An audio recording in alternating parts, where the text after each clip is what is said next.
சென்னை தியாகராய நகர் நகைக்கடையில் 2 கோடி ரூபாய் மதிப்பிலான 222 கிலோ வெள்ளி பொருட்கள் கொள்ளையடிக்கப்பட்ட சம்பவம் உரிமையாளரை அதிர்ச்சியடைய வைத்திருக்கிறது. நகைக்கடை ஊழியர்களே சிறுக சிறுக வெள்ளிக்கட்டிகளை திருடியது எப்படி? நகைக்கடையில் வேலை பார்த்த 6 பேர் கொண்ட கும்பல் கூட்டு சேர்ந்து வெள்ளிக்கட்டிகளை கொள்ளையடித்துள்ளனர். 222 கிலோ வெள்ளிக்கட்டிகளை சுருட்டிய பலே திருட்டின் பின்னணி வெளிவந்தது எப்படி? சென்னை தீநகர் வடக்கு உஸ்மான் சாலையில் நகைக்கடை நடத்தி வருபவர் ஜெயந்திலால் சலானி. 10க்கும் மேற்பட்ட ஊழியர்கள் அவரின் நகைக்கடையில் வேலை பார்த்து வருகின்றனர்.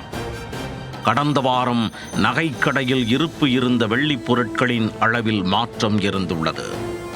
இதனால் சந்தேகமடைந்த ஜெயந்திலால் சலானி கடையில் இருப்பு இருந்த வெள்ளிப் பொருட்களின் அளவை மொத்தமாக சரிபார்த்துள்ளார். அப்போது அவருக்கு பேரதிர்ச்சி. சுமார் 1,80,00,000 ரூபாய் மதிப்பிலான 222 கிலோ வெள்ளிக்கட்டிகள் திருடு போயிருந்தது தெரிய வந்தது. அது குறித்து சென்னை பாண்டி பஜார் காவல் நிலையத்தில் ஜெயந்திலால் சலானி புகார் அளித்துள்ளார்.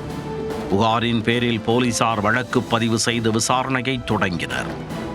முதற்கட்ட விசாரணையில் வெள்ளிக்கட்டிகள் காணாமல் போனதாக கூறப்படும் நாட்களில் கடையில் பணியில் இருந்த சரவணன் உள்ளிட்ட 6 பேர் திடீரென தலைமறைவாகினர்.